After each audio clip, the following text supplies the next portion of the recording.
একটা অপ্রত্যাশিত ঘটনা। এটার জন্য যারা দায়ী তাদের আমি অবশ্যই আইনের আওতায় নিয়ে আসবো। স্যার, আমাদের একটা প্রশ্ন ছিল স্যার, যে সাবেক রাষ্ট্রপতি আব্দুল হামিদ স্যার গতকাল চলে গেছেন, হত্যা মামলার আসামি। আজকে আপনিও শুনেছেন যে আপনার মন্ত্রণালয় হয়তো যুব ঐক্য পরিষদ আপনার ধাওয়া করেছে, যে বিষয়টা কীভাবে ছিল?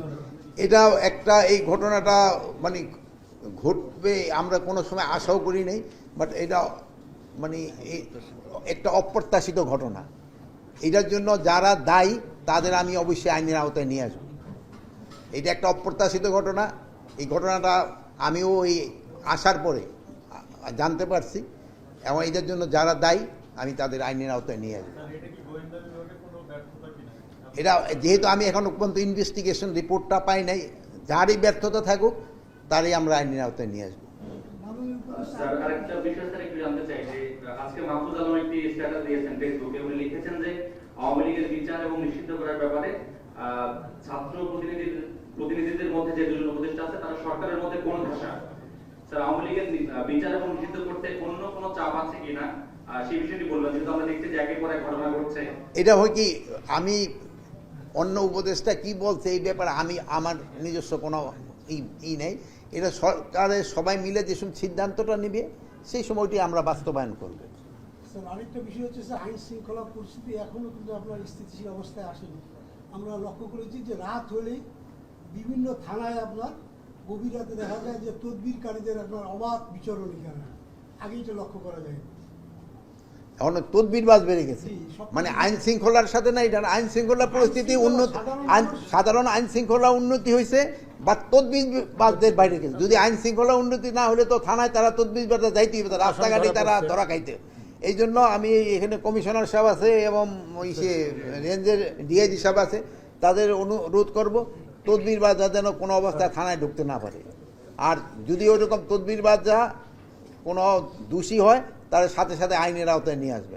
কেউ আইনের ঊর্ধ্বে নাই, সবাইই আইনের আওতায় আনার রয়ে গেছে। আর একটা জিনিস সবসময় বলবো, নির্দোষী যে সে যেন কোনো অবস্থায় শাস্তির আওতায় না আসে, আর দোষী যে সে যেন কোনো অবস্থায় ছাড়া না পায়, তাকে অবশ্যই শাস্তির আওতায় আসতে হবে। স্যার, আরেকটা বিষয় স্যার, ভারত যেহেতু স্যার পুশিং করতেছে, পাশাপাশি সিলেটের গোয়েনঘাট এলাকায় স্যার ফুটবল মাঠ দখল করতে গিয়েছে। পাশাপাশি হাসনাত আবদুল্লাহ কিছুক্ষণ আগে ফেসবুকে স্ট্যাটাস দিয়েছে যে এই কয়েকদিনের মধ্যে ভারতের রয়ের সঙ্গে আপনার সরকারি পর্যায়ের এবং সামরিক বাহিনী পর্যায়ের 23টা মিটিং হয়েছে। তো এই বিষয়টা স্যার আসলে ভারত একদিক দিয়ে আমাদের অস্থিতিশীল করার চেষ্টা করতেছে, আবার ভারতের রয়ের সঙ্গে মিটিংয়ের অভিযোগ তুলতেছে স্যার এনসিপির নেতা। তো এই বিষয়টা স্যার আপনারা কিভাবে দেখেন? এটা তো আমি তো জানি না, এটা আমি আপনার কাছেই প্রথম শুনলাম। এই ব্যাপারে তো আমার আর বলার কিছু নেই, যেহেতু আমি যেটা জানি না আমি আপনার কাছে, যেহেতু আমি এই হাসনাত আবদুল্লাহর ফেসবুকের স্ট্যাটাসও আমি দেখিনি।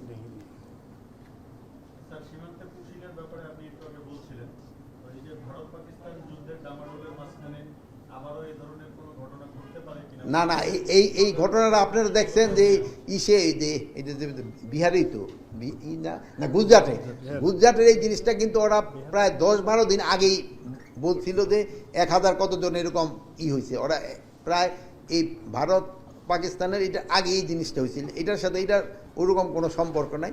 বাট আমাদের বর্ডার বেল্ট আল্লাহ দিলে মাশাল্লাহ এটা পুরা সিকিউর আছে, একেবারে পুরা সিকিউর আছে। এটা আপনারা সবসময় এই এলাকায় দেখছি, আপনারা সবসময় সাহায্য সহযোগিতা করে গেছেন এবং ভবিষ্যতেও সাহায্য সহযোগিতা করবেন।